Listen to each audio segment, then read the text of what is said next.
Welcome back to your channel Tripitaka. अब हम लोग आज लेकर के आए हैं सातवाहना डायनेस्टी। ठीक है, सातवाहना डायनेस्टी का पार्ट 2। ठीक है, क्योंकि पहला पार्ट में ये लूसेंट मॉडल है, इसमें वनडे एग्जाम से रिलेटेड ज्यादा क्वेश्चन होगा, चाहे वो पीसीएस पीटी ही क्यों ना हो। ठीक है, शुरू करते हैं। ये पार्ट 2 है। उस पिछले वाले वीडियो में हम लोग सातवाहनों के बारे में, सातवाहनों का एडमिनिस्ट्रेशन कैसा था, सिक्का कैसा चलाते थे, ये सब जो कथा कहानी होता है ना, वो पढ़े थे। इस बार हम पढ़ेंगे कुछ इंपॉर्टेंट रूलर्स का, उसके बाद सक्सेसर्स ऑफ सातवाहन, और यहाँ पे सातवाहन डायनेस्टी खत्म। तो क्या शुरू किया जाए? इसके बाद चेरी डायनेस्टी स्टार्ट होगा, महामेघ वर्मन का या महामेघ वाहन का। तो अगर आप लोग अगर पहली बार चैनल पे आए हैं तो प्लीज चाहिए प्लेलिस्ट चेक कीजिए, थोड़ा बहुत देखिए, थोड़ा टाइम निकाल के पसंद आने पे चैनल को सब्सक्राइब कर दीजिए, और वीडियो को जो वीडियो पसंद है लाइक करते जाइए। जिसमें थोड़ा उटपटांग जैसा दिखे तो उस पर कमेंट भी कीजिए कि मतलब ये अच्छा नहीं है या इसमें ऐसे अच्छा किया जा सकता है। सजेस्टिव कमेंट होना चाहिए। ठीक है, सिर्फ बुराई नहीं करना है, बुराई के साथ बुराई का कारण और सजेशन भी दे देना है अगर कुछ गलत लगे तो। चलिए स्टार्ट करते हैं। वैसे तो सबसे पहला जो कल हम लोग बात कर रहे थे तो उसमें दो टर्म में हमको कंफ्यूजन हुआ था। जैसे पहला टर्म हेरानिकास। हेरानिकास जो है वो कोषाध्यक्ष को कहते हैं, हेरानिका ट्रेजरर को कहते हैं, यानी कोषाध्यक्ष को कहते हैं। अच्छा, हेरानिका में हम बताए थे कि हेरानिका हिरण्य शब्द से बना है, और हिरण्य मतलब होता है सोना। ठीक है, हिरण्य मतलब सोना होता है। चलिए, एक है निबंध कराज। क्या है? निबंध कराज। ये तो बिल्कुल ही कंफ्यूज हम लोग हो गए थे। तो रजिस्ट्रेशन इसमें होता है, देखिए हम बोले थे कि डॉक्यूमेंट को रखता है वो, है ना, डॉक्यूमेंट का रजिस्ट्रेशन करता है। ठीक है, मतलब किसी चीज का लेखा जोखा रखता है निबंध कराज, मगर मेरे ध्यान में नहीं था कि आखिर किस चीज का, तो डॉक्यूमेंट्स का लेखा जोखा रखता है। अच्छा, इसके बाद हम लोग बात करते हैं श्री सतकर्णी के बारे में। इंपॉर्टेंट रूलर्स पे हम लोग आ गए। इंपॉर्टेंट रूलर्स जो है आपका, तो उसमें कुछ इंपॉर्टेंट रूलर्स पे हम लोग चर्चा करते चले जाएंगे, तो उसको समझते हैं। ठीक है, तो देखिए श्री सतकर्णी, पहले जो इंपॉर्टेंट रूलर है वो है श्री सतकर्णी। देखिए, सातवाहनों का जो मतलब सातवाहनों को जो एस्टेब्लिश किए वो तो सिमुक थे, सुशर्मा को मार के, बट सिमुक उतने पावरफुल हुए ही नहीं। जिस तरीके से गुप्ता डायनेस्टी में हम लोग देखते हैं कि गुप्ता डायनेस्टी तो बनाया कोई और, श्रीगुप्त बनाया, मगर गुप्ता का जो रियल फाउंडर हुआ गुप्ता किंगडम का या गुप्ता एम्पायर जो भी कहिए, वो जो हुआ वो कौन हुआ आप खुद से बता दीजिए। तो वो चंद्रगुप्ता फर्स्ट हुआ, गुप्ता एम्पायर का रियल फाउंडर। उसी तरीके से सातवाहनों के फाउंडर तो हुए सिमुक, मगर जो रियल फाउंडर हुए वो हुए श्री सतकर्णी। कौन हुए? श्री सतकर्णी। अब श्री सतकर्णी किए क्या क्या, तो वहां पे लिखा हुआ है, देखते चलिए। वेस्टर्न मालवा जो था आपका, वेस्टर्न मालवा, पश्चिमी मालवा, वो ये हड़पे थे। अच्छा, ये लोग राज कहाँ करते थे? तो जाहिर सा बात है प्रतिष्ठान इनकी राजधानी थी, यानी महाराष्ट्र में इनका राज्य था, और धन्यकटक भी इनकी राजधानी थी कृष्णा गोदावरी के पास, तो कृष्णा रिवर के पास, और प्रतिष्ठान गोदावरी नदी के किनारे। तो आंध्र प्रदेश में भी इनका राज्य था, और अब ये महाराष्ट्र से ऊपर मध्य प्रदेश घसक रहे थे। वेस्टर्न मालवा बेसिकली उज्जैन को ये हड़प लिए थे। कौन? श्री सतकर्णी। कहाँ राज करते थे? तो महाराष्ट्र में थे पहले ही से, और आंध्र में तो पहले ही से थे ही, अब घसक घसक के ऊपर की ओर आ रहे थे। चलिए, इसके बाद ये और क्या किए, तो अनूप को हड़पे। अनूप क्या है? इंदौर का पुराना नाम, एक तरीके से समझ लीजिए। इंदौर को सतकर्णी के टाइम पे अनूप कहा जाता था। इसके बाद बताइएगा विदर्भ। विदर्भ ये क्या है? तो विदर्भ नागपुर वाला जो रीजन है ना, विदर्भ बेरार, उसी को कहते हैं। तो इसको भी ये हड़प लिए थे।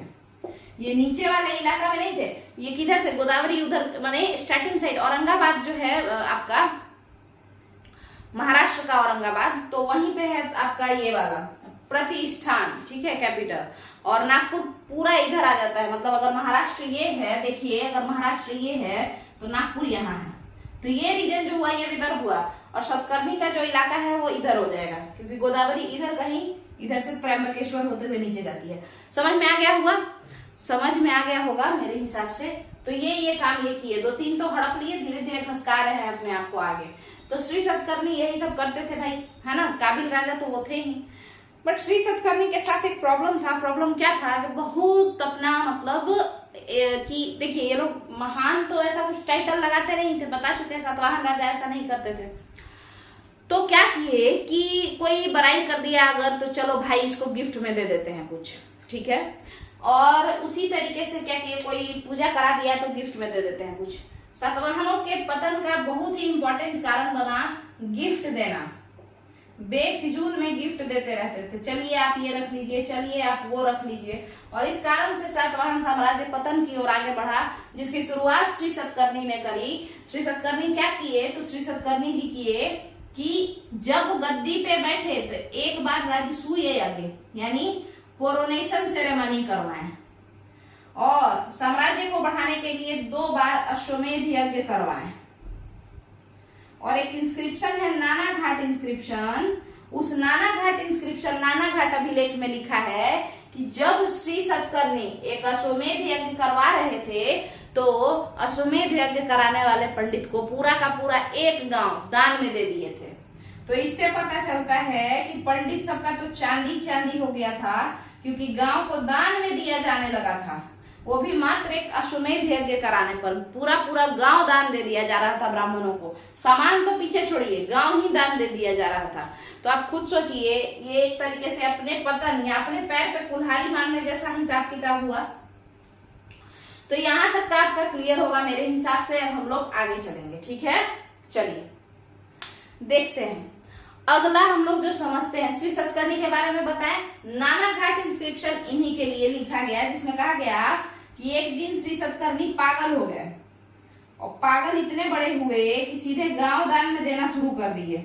और यही पहला कदम था सातवाहनों का पतन की ओर, ठीक है।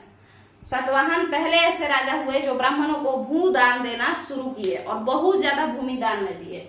तो यहां तक का आपका क्लियर होगा मेरे हिसाब से। इसको मिटा देते हैं।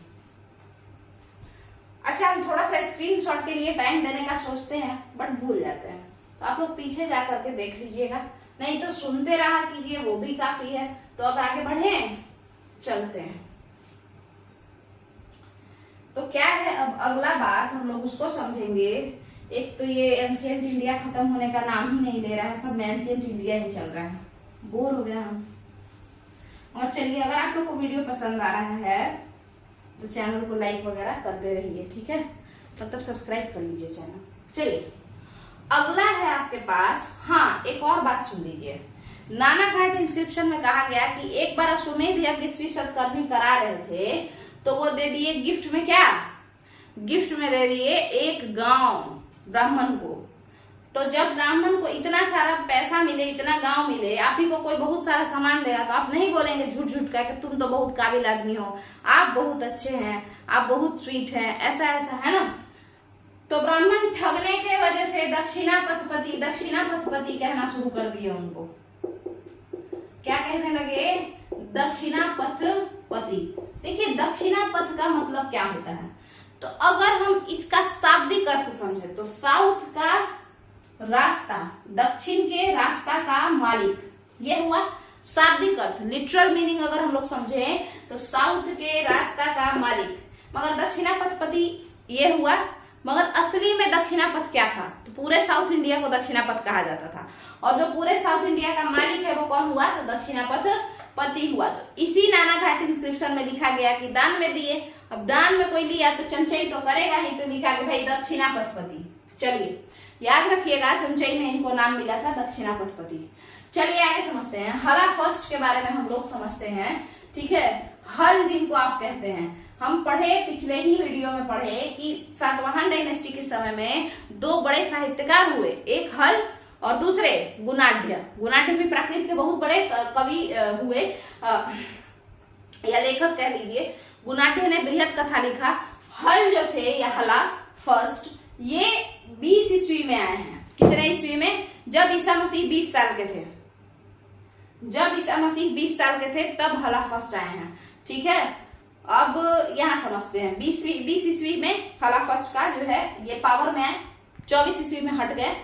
अब हला जो थे ना 17वें किंग थे। कितने नंबर के थे? 17th नंबर के। अच्छा एक बात समझिए हला के बारे में, ये तो सतकर्णी का टाइटल है, इसको मिटा देते हैं। हला के बारे में एक बात समझिए, ये राजा जैसे थे ही नहीं। ये कविता लिखना ज्यादा पसंद करते थे, पढ़ाई करना ज्यादा पसंद करते थे, झगड़ा करना बहुत ज्यादा पसंद नहीं करते थे, अगर आपको बता दें तो इस वजह से ये जो 17th किंग है, कौन है 17th किंग हला फर्स्ट, इनका जो साम्राज्य था, पैसा तो इन लोगों के पास पहले ही से था, है ना, इतना सारा रूलर रहा, बड़ा बड़ा रूलर, तो पैसा तो पहले ही से था।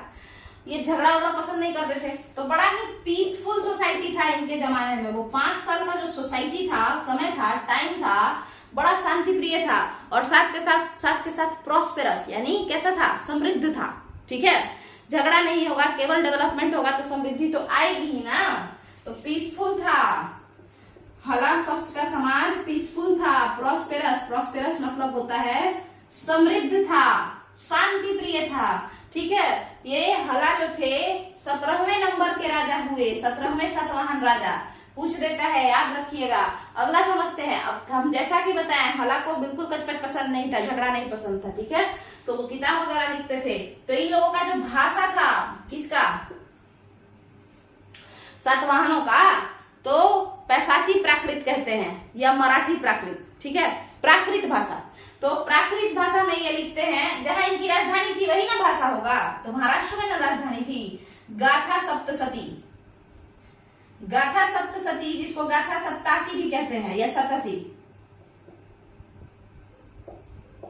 ये गाथा सप्तशती या गाथा 87 या 87, ये 700 पोयम का कलेक्शन है, 700 श्लोक का कह लीजिए, वैसा कलेक्शन है। ये लिखा गया है खुद किंग हला के द्वारा या किंग राजा हल के द्वारा। ठीक है, आपको समझ में आ गया होगा, यहां तक का आपका क्लियर है। अब हम लोग जाएंगे गौतमीपुत्र सतकर्णी फर्स्ट पे। किस पे, गौतमीपुत्र सतकर्णी फर्स्ट। देखिए ध्यान से समझिएगा, ये बड़ा इंपॉर्टेंट रूलर है, इसके पीछे का एक कहानी जरा हम सुना दें। उसके पहले एक चीज लिख लेने दीजिए।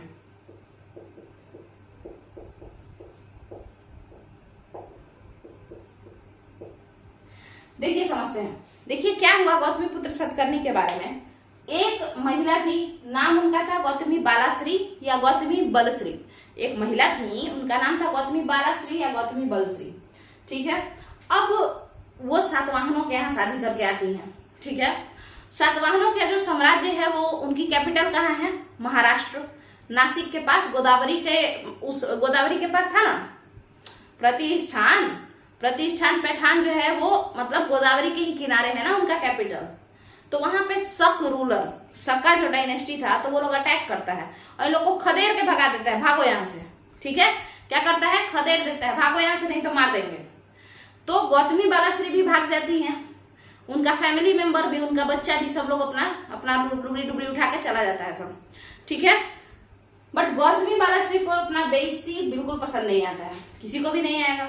तो वो मन में ऐसा मान लेती हैं कि एक दिन जो है मेरा बेटा बड़ा हो जाएगा और बड़े होकर के जो है मेरा बदला लेगा, कि जो मेरा बेइज्जती हुआ है उसका बदला वो लेगा। कैसे बदला लेगा, तो जो शक रूलर, जो शका डायनेस्टी है, जो हम लोगों को टॉर्चर किया है, उसको मार देगा, उसको खत्म कर देगा। तो यही बात हुआ कि गौतमीपुत्र सतकर्णी का जन्म हुआ। तो मतलब उनका एक तरीके से उनका जो मेन एम था, जो कि उसकी मम्मी उनके लिए सोची थी, है ना, उनकी मम्मी उनके लिए सोची थी, तो पहले ही से फिक्स था कि भाई इसको काबिल बनना है, काबिल बन के अपनी मम्मी का जो बेइज्जती हुआ उसका बदला लेना है। तो क्लियर हो गया यहाँ पे एक बार, मतलब सातवाहनों का जो बेइज्जती हुआ है। अब गौतमीपुत्र सतकर्णी फर्स्ट जब बड़े हुए तो गोदावरी के नीचे से शुरू किए और गोदावरी पकड़े ऊपर आ गए। समझिए, जैसे इस तरीके से है, मान के चलिए ये गोदावरी है, तो शका रूलर लोग इधर से तो खदेड़ दिया सातवाहनों को। उस समय गौतमी पुत्र छोटे थे, ठीक है, बट गौतमी जो थी वो छोटी नहीं ना थी, तो उनको लगा भाई बेइज्जती बहुत बढ़िया हो गया है, इससे अच्छा है अब क्या करेंगे, अब हम अपने बच्चा को ऐसा ट्रेंड करेंगे कि वो बड़ा हो जाएगा ना तो इन लोगों से बदला लेगा। तो हुआ कि ठीक है, ये तो बहुत बढ़िया बात है, इसमें कोई दिक्कत का बात नहीं है। बट गौतमी पुत्र जब बड़े हुए तो वो कहाँ रहते थे, आंध्र प्रदेश के साइड रहते होंगे, क्योंकि भगा दिया गया था, सका रूलर लोग भगा दिया था। तो पकड़े गोदावरी से एक नाव नहीं, मतलब समझिए गोदावरी को फॉलो करते हुए उसी रास्ते से ऊपर बढ़ते गए और जीतते गए। ठीक है, उसी रास्ते से ऊपर बढ़ते गए और जीतते भी गए। और जीतते गए जीतते गए जीतते गए और यहाँ पहुंचे नासिक के पास।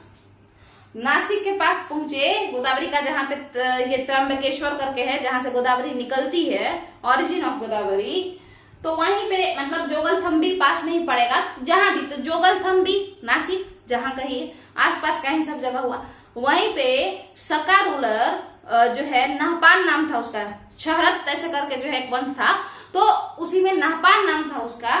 तो नाहपान को मार दिए। कौन मार दिए? गौतमी बालाश्री के लड़के, गौतमी पुत्र सतकर्णी, ठीक है, क्योंकि उसकी मम्मी का प्रण था कि बेइज्जती किया हम मरवाएंगे। तो जब बच्चा बड़ा हुआ तो वो मार दिया। कौन? गौतमी पुत्र सतकर्णी। किसको? सका रूलर नाहपान को मार दिया, ठीक है, हराया उसको, मार दिया। उसके बाद ना उसका सर काटते हुए एक फिगर बना, सर काटते। अब उसकी मम्मी कहाँ होंगी बताइए? मम्मी तो होंगी घर पे। कहाँ पे? धन्यकटक में, क्योंकि अगला जो कैपिटल बनता है वो धन्यकटक बनता है आंध्र प्रदेश में। अब मम्मी कैसे जानेगी कि मार दिए हैं? तो इसीलिए गौतमी पुत्र सतकर्णी क्या करते हैं, देखिए यहाँ पे ये इनका चल रहा है, कहानी किसी और का चल रहा है, लिखा हुआ किसी और का है। गौतमी पुत्र सतकर्णी क्या कहते हैं कि भाई मार तो दिए हम नाहपान को, बट मम्मी कैसे जानेगी?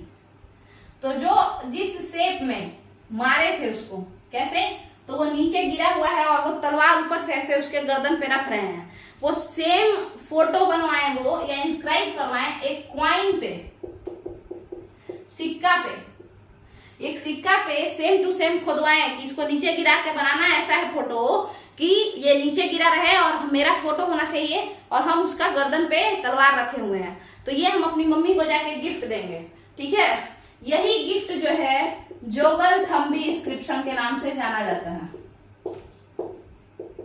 यही अभिलेख किसके नाम से जाना जाता है? जोगलथम्बी इंस्क्रिप्शन।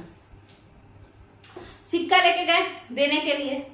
जैसे ही गौतमी बालाश्री को पता चला कि भाई बेटा तो काम कर दिया, गौतमी बालाश्री दौड़ते दौड़ते गई और नासिक में, जहां से बेइज्जती हुआ था, वहां नासिक में जाकर के वहां पे नासिक केव इंस्क्रिप्शन यानी नासिक गुहा अभिलेख लिखवाई, जिसने अपने बेटा का बहुत सारा भर भर के बड़ाई की, है ना। खुद गौतमी बालाश्री ही अपने लड़के का खूब सारा बड़ाई की कि मेरा बेटा एक ब्राह्मण है ना, मेरा बेटा क्या है, तो एक ब्राह्मण है। उनके कहने का एक मतलब तो ये हुआ कि वो ब्राह्मणिज्म को मानता है, और दूसरा मतलब ये हुआ कि एकलौता वही ब्राह्मण है जो इन दुष्टों को भगा सकता है, बाकी तो सब गधे हैं, ऐसा, ठीक है।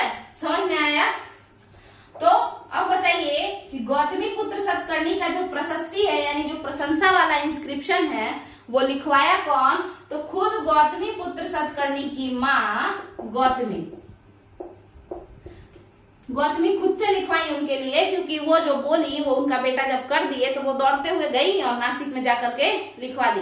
जबकि उनका बेटा मार करके उनके लिए गिफ्ट में क्या ले गए थे? एक फोटो बनवा करके ले गए थे क्वाइन पे, जोगलथम्बी इंस्क्रिप्शन जिसको कहते हैं, ठीक है। क्या क्लियर है क्या इतना? तो गौतमी बालाश्री के बेटे गौतमी पुत्र सतकर्णी फर्स्ट, ये क्लियर होना चाहिए। इनका नासिक प्रशस्ति, नासिक में इनके लिए एक अभिलेख लिखा गया है जिसमें इनकी भर भर के प्रशंसा की गई है कि इससे ज्यादा काबिल तो धरती पे कोई जन्म ही नहीं लिया है। और वो कौन प्रशंसा किया है? तो वो खुद उनकी मम्मी की हैं। 106 से 130 ईस्वी के समय में आपके गौतमी पुत्र सतकर्णी का राज था। चलिए अब यहाँ पे ये खत्म हो गया। अब कुछ इंपॉर्टेंट रूलर जो और बचे हैं, एक ही दो हैं। तो यज्ञश्री सतकर्णी थे। कौन है? यज्ञश्री सतकर्णी। यज्ञश्री सतकर्णी कौन थे भाई? तो ये भी एक इंपॉर्टेंट रूलर थे। तो ये भी ईस्टर्न डेक्कन में राज किए। ईस्टर्न डेक्कन मैंने मान के चलिए आंध्र प्रदेश वाला इलाका, और वेस्टर्न डेक्कन मतलब मान के चलिए आपका वही मुंबई, ये सब इलाका। तो हर साइड का तो हड़प ही लिया सब, उधर जो भगाया था इन लोगों को, तो फिर तो जाके पीट पाट के जान मार के और अपना छीन लिया। तो दोनों साइड ये लोग राज किया पूरे साउथ इंडिया में। यज्ञश्री सतकर्णी भी सिक्का लिखवाते हैं। उस सिक्का पे एक जहाज का फोटो बनवाते हैं। क्या बनवाते हैं? एक जहाज का फोटो बनवाते हैं, ठीक है। तो एक जहाज का फोटो बनवाते हैं उस सिक्का पे, ठीक है। और ये जो आपका मतलब क्या हम कह रहे हैं कि जहाज का फोटो बनवाते हैं सिक्का पे, इससे पता चलता है कि आंध्र सातवाहन वंश, सातवाहनों के पास नवल पावर यानी नौसेना का भी शक्ति था, ठीक है। ये क्लियर है आपका? अच्छा, इन भाई साहब के बारे में, यज्ञ श्री सतकर्णी भाई साहब के बारे में कन्हेरी में, नासिक में, गंटूर, गंटूर कहाँ है? आंध्र प्रदेश में, और नासिक ये सब जो है ये आपका महाराष्ट्र में। तो कहने का मतलब इन सारे जगहों में इनके बारे में भी, इनका भी नाम आया है और इनकी भी चर्चा हुई है। ठीक है, अब बात करते हैं ये कुछ इंपॉर्टेंट रूलर हुए जिसमें सबसे ज्यादा इंटरेस्टिंग कहानी है गौतमीपुत्र सतकर्णी फर्स्ट का। बट इसके बाद जो लास्ट रूलर सातवाहना का हुआ वो हुआ पुलमई 4। इसका नाम मतलब वशिष्ठिपुत्र पुलमई इनको बोलते हैं। ये वशिष्ठिपुत्र थे, यानी वशिष्ठि के लड़के थे, बट ये गधे थे, मतलब ये हार गए, इनको जैसे इनको धोखा मिला और इस तरीके से ये लास्ट रूलर बन के रह गए, ये आगे कंटिन्यू नहीं करवा पाए। तो कहता है वशिष्ठिपुत्र पुलमई 4 यही है ये। तो आप याद रखेंगे कि सातवाहनों का अंतिम रूलर कौन था? तो पुलमई 4 था। सातवाहनों का अंतिम रूलर कौन था? पुलमई 4 था। यहां तक का क्लियर है। तो जितने भी इंपॉर्टेंट सातवाहना रूलर थे, फाउंड कौन किया? सिमुक। सबसे काबिल कौन हुआ? श्री सतकर्णी। बट बेवकूफी क्या किए? दान देना शुरू कर दिए, 4 बढ़ाई नहीं हुआ की। उसके बाद अंतिम रूलर कौन हुआ? पुलमई 4। अब सबसे काबिल पहला जो हुआ, सबसे पहला जो सबसे काबिल हुआ, रियल फाउंडर ऑफ सातवाहन, वो तो श्री सतकर्णी हुआ। बट वो बेवकूफी क्या किया? दान देना शुरू कर दिया।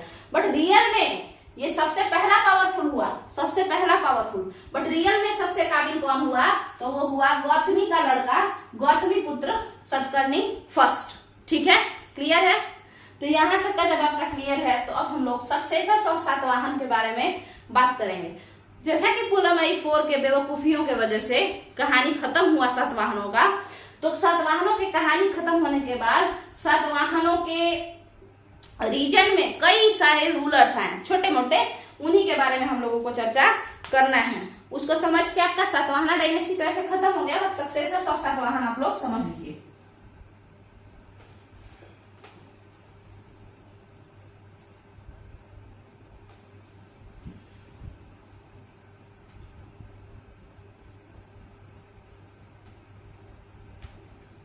चलिए, सक्सेसर्स ऑफ सातवाहन अगर हम समझें, चलिए देखते हैं हम क्या बता रहे थे। सक्सेसर्स ऑफ सातवाहन, सातवाहनों के ध्वंसावशेष पर किन साम्राज्यों का उदय हुआ, उसी को हम लोग बोलेंगे कि वो सातवाहनों के उत्तराधिकारी हैं, यानी सक्सेसर हैं। किसके भाई? सातवाहन के। देखिए, तो जैसा कि आप जानते हैं, ये बना लिए हम एक फोटो। ये हुआ आपका नॉर्थ वेस्ट, ये हुआ आपका साउथ वेस्ट, यहां से निकली गोदावरी, कृष्णा, ये हुआ कृष्णा और गोदावरी का मुहाना, mouth of Krishna Godavari. Mouth मतलब होता है जहां पे गिरी, जहां पे पानी में जाकर के समुद्र में गिरी, उसको माउथ या मुहाना कहते हैं। और उद्गम को इंग्लिश में ओरिजिन कहते हैं, जहां से शुरू हुई उसको ओरिजिन कहते हैं। ठीक है, इतना छोटा मोटा बात सबको क्लियर ही रहता है, बट फिर भी हम बता देते हैं, कभी कभी कंफ्यूजन नहीं हो जाता है इस वजह से। देखिए, नॉर्थ वेस्ट ये हुआ, तो आपका जो ये रीजन है नॉर्थ वेस्टर्न माने उत्तर पश्चिमी हिस्सा, सब सातवाहन का था। नासिक से भगाया था, वो भी पीट पाट के मर्डर करके ले लिया। इधर वाला तो था ही, तो सब इन्हीं लोग का था लगभग। तो हम लोग शुरू करते हैं। तो नॉर्थ वेस्ट का जो हिस्सा है, वहां पे आपके जो लोग राज करते थे, अभिर नाम था उनका। कौन सा वंश था? तो एक छोटा सा क्लैन था, कबीला अभिरा। अभिरा अंग्रेजी में बोलते हैं, हर चीज में इंग्लिश में ए लगा दिया जाता है, हिंदी में अभिर बोलिएगा, अभिर वंश। ठीक है, नॉर्थ वेस्ट में ये लोग आ गए। फिर साउथ, और फिर इसके बाद अभिर के बाद जो आए नॉर्थ वेस्ट में, यहाँ देखिए वो थे बोधीज, बोधी वंश या बोधी कबीला। छोटा छोटा कबीला आया, अभिर कबीला, बोधी कबीला, अभिर कबीला, बोधी कबीला। कहाँ भाई? जहां पे पीटा था ना नाहपान को, वही। ठीक है, अगला समझते हैं साउथ वेस्टर्न दक्कन में आखिर कौन आया, यानी नीचे। देखिए, ये जो अभिर कबीला था ना, मुंबई से लेके गोवा के पणजी तक था। ठीक है, तो गोवा के पणजी और मुंबई के बीच का जो तट है उसको कोंकण तट कहते हैं। कोंकणी भाषा वहां बोली जाती है, तो इसीलिए उस तट को कोंकण तट कहते हैं, कोंकण कोस्ट। ठीक है, तो ये कोंकण रीजन में थे। कौन? अभिर। बोधीज भी कह सकते हैं कि उसी रीजन में थोड़े दिनों बाद आए, या थोड़ा इधर खसकते होंगे बीच वाले रीजन में। चलते हैं, देखते हैं आगे। साउथ वेस्टर्न रीजन में जो आपके आए हैं, जो कबीला राज करना शुरू किया after Satavahana, post Satavahana period में, तो वो हुए चुटूज। चुटूज मतलब CHUTUS, चुटूज। चूटा देखें, चूटा, मोटा मोटा चीटा जो होता है उसको चूटा बोलते हैं, तो चुटूज। अगला कृष्णा गोदावरी जो रीजन है, कृष्णा गोदावरी का जो मुहाना है ये रीजन, इस रीजन में इक्ष्वाकुओं ने अपना पैर पसारा। किसने अपना पैर पसारा? तो इक्ष्वाकुओं ने। किस रीजन में? इस रीजन में। आपको नहीं लगता है इन लोगों का फर्टिलिटी ज्यादा होगा? मतलब क्योंकि मैदानी इलाका ये हड़प लिया है, वो भी डेल्टा वाला क्षेत्र, तो मस्त इन लोगों के पास खूब सारा पैदावार होता होगा। तो इक्ष्वाकु जो है सातवाहनों का ये वाला रीजन हड़पे। अगला है कि और कौन कौन आया, तो नीचे में आप देखेंगे तमिलनाडु के पास अगर आप देखें तो कांचीपुरम में पल्लव आ गए, है ना। और उसी तरीके से वकाटक, नागपुर जो विदर्भ जो जीता था, विदर्भ सतकर्णी जीता था ना शुरू में विदर्भ, तो वो विदर्भ में अब वकाटकों का राज हो गया, विदर्भ या बेरार।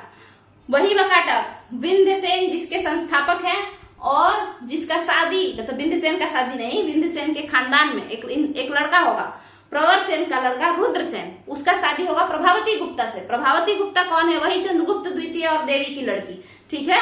तो वो सब हम लोग जब गुप्ता डायनेस्टी पढ़ेंगे फिर से कनेक्ट करेंगे। तो ये जो थे ये कुछ लोग हम बता दिए ना। देखिए यहाँ पे एक बार फिर से बना देते हैं। ये हुआ नॉर्थ वेस्ट रीजन, ठीक है। अब यहीं से निकलती है गोदावरी और कृष्णा। इस रीजन में अभी लोग राज किए, बट कहां से कहां तक? तो मुंबई से पणजी, मुंबई महाराष्ट्र की राजधानी से गोवा की राजधानी पणजी तक।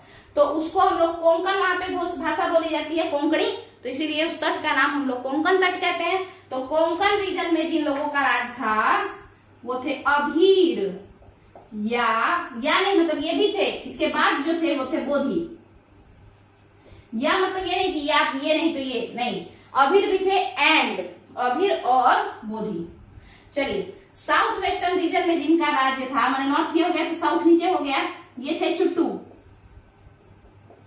छोटा छोटा कबीला है ये लोग। जो कृष्णा गोदावरी का जो मुहाना है वहां पे जो इंसान राज किया वो था इक्ष्वाकु। और आपका जो महाराष्ट्र है, महाराष्ट्र में सबसे ईस्ट साइड, सबसे ईस्टर्न साइड चले जाइएगा, ईस्टर्न नॉर्थ ईस्टर्न महाराष्ट्र, तो वो विदर्भ कहलाता है। विदर्भ नागपुर, है ना, बेरार, ये सब। तो उस इलाके को जो लिया विदर्भ इलाका या नागपुर इलाका या बेरार इलाका जो कहिए, वो थे वकाटक। आखिर ये वकाटक कौन थे? तो ये वकाटक का जो संस्थापक, वकाटक वंश के संस्थापक थे विंध्य शक्ति। आप लोग वहां दिख रहा होगा, यहाँ पे देखिए, हम समझाने का कोशिश किए। ये विदर्भ है, नागपुर वाला क्षेत्र, महाराष्ट्र का एकदम कोना पकड़िएगा उस साइड जाके, वही है नागपुर, ठीक है। उतना डेवलप नहीं है नागपुर, मुंबई ये सब के तरफ। तो यहाँ तक का आपका क्लियर हो गया होगा मेरे हिसाब से। सक्सेसर्स ऑफ सातवाहन भी कंप्लीट है या नहीं है? कंप्लीट है ना। तो अगर आपको ये वीडियो पसंद आया है तो वीडियो को लाइक कीजिए, प्लेलिस्ट पूरा कंप्लीट करने का कोशिश कीजिए। जितना ज्यादा आप प्लेलिस्ट कंप्लीट करेंगे, बार बार रिवाइज करेंगे, उतना ही ज्यादा आप और पक्का होता जाएगा एकदम रिवीजन। चलिए, तो आप लोग को अगर ये वीडियो पसंद आया है तो लाइक कीजिए, शेयर कीजिए, चैनल को सब्सक्राइब कीजिए। चलिए, थैंक यू।